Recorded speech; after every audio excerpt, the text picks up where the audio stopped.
இல்லை நீ எடுப்பாரு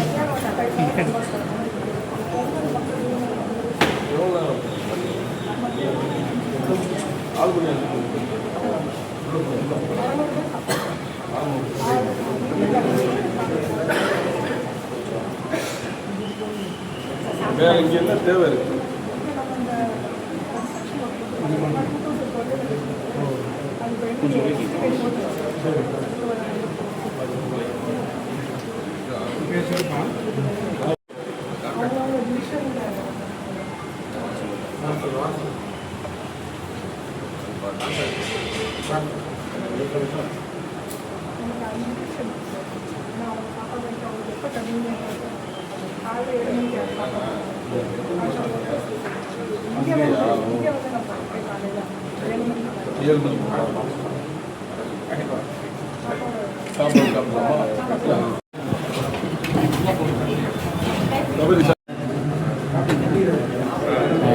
கையினே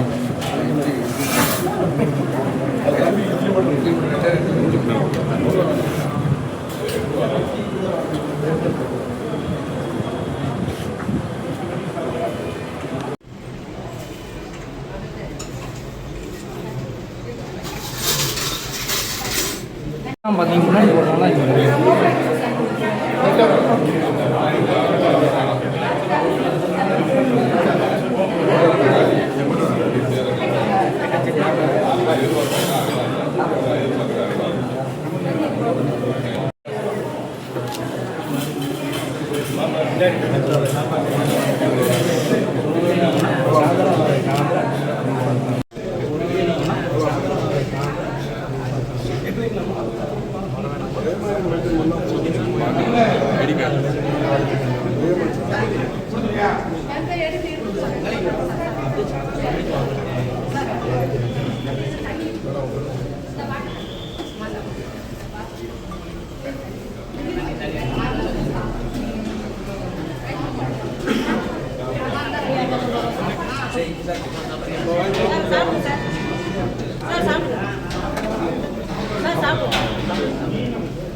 அனைவருக்கும் வணக்கம்.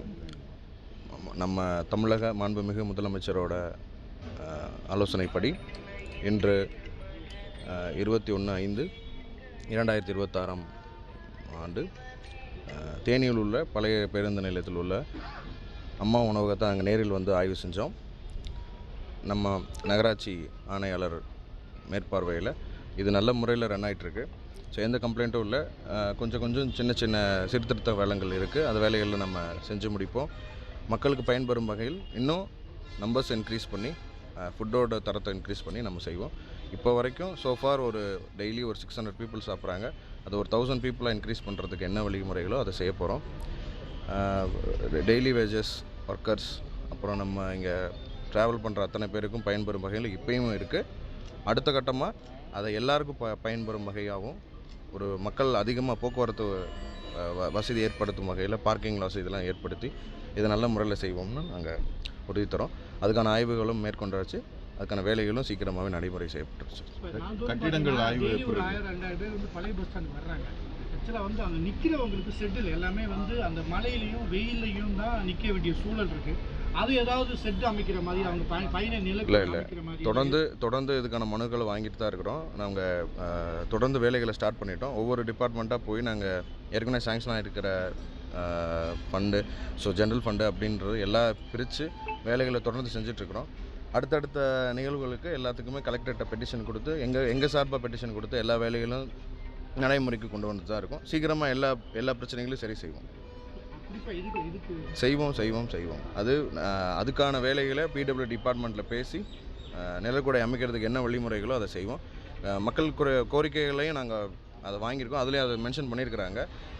ஸோ அதனால் சீக்கிரமாகவே ஏன்னா 2 ஸ்டேட் கவர் பண்ணுற பஸ் ஸ்டாண்டாக இந்த பஸ் ஸ்டாண்ட் இருக்குது. ஸோ அதனால் வெகு சீக்கிரமாக அதை கொண்டு வந்துடுவோம். அதே மாதிரி பார்த்தீங்கன்னா ராஜவாய்க்கால் தூர்வாரம் சொல்லி போன பில்ல வந்து நிறையா பண்ணாங்க. இன்னும் முழுமையாக தூர்வாரனால பல இடங்கள்ல பார்த்தீங்கன்னா கொசு தேங்கி நிற்கிறது பெரிய ஒரு பிரச்சனையாக உருவாகிட்டு இருக்கு. மிகப்பெரிய ஒரு பாதிப்பு ஏற்படுத்தி கொடுத்துள்ளதாக இருக்குது. நீங்கள் உங்கள் இருக்கும்போது ராஜவாய்க்கால் தூர்வாரத்துக்கு முக்கியத்துவம் கொடுக்க வாய்ப்பு இருக்கு. கண்டிப்பாக ராஜவாய்க்கால் மட்டும் இல்லை, நான் நீர்வளத்துறைகிட்ட பேசிகிட்டு இருக்கேன். அவங்கக்கிட்ட மீட்டிங் அரேஞ்ச் பண்ண சொல்லியிருக்கிறேன். ஸோ அதனால் அவங்க கொஞ்சம் பிஸியாக இருக்காங்க. நானும் வேறு விசிட்டில் இருந்ததுனால அதை பண்ணல. நான் பர்சனலாக அவங்கள லைன் எடுத்து அவங்கள வர வச்சு பேசியிருக்கேன். ஒரு பெரிய மீட்டிங் கண்டக்ட் பண்ணி மொத்தமாக இருக்கிற வாட்டர் மேனேஜ்மெண்ட் என்ன பண்ணலாம், ஏன்னா ஸ்கேர்சிட்டி நாங்கள் தேனி மாவட்டத்தில் கொஞ்சம் இடத்துல இருக்குது. சரியான முறையில் தண்ணியை கொண்டு போய் சேர்க்க முடியல. ஸோ ரிவர் பெட்ஸ்லாம் சரி பண்ணி அதை ஆய்வு மேற்கொண்டு அதுக்கான வழிமுறைகளை செய்யத்தான் போகிறோம். அதுக்கு ஒரு டீமே அமைச்சு நாங்கள் அதை மேற்பார்வையிட போகிறோம். இல்லை, இப்போ ராஜவாய்க்கால் வந்து சிறிய அந்த அப்பாவி வீடுகளை மட்டும் ஆக்கிரமிப்பில் இருந்ததாக சொல்லி அந்த ஏழை மக்களின் வீடுகளை மட்டும் எடுத்திருக்காங்க.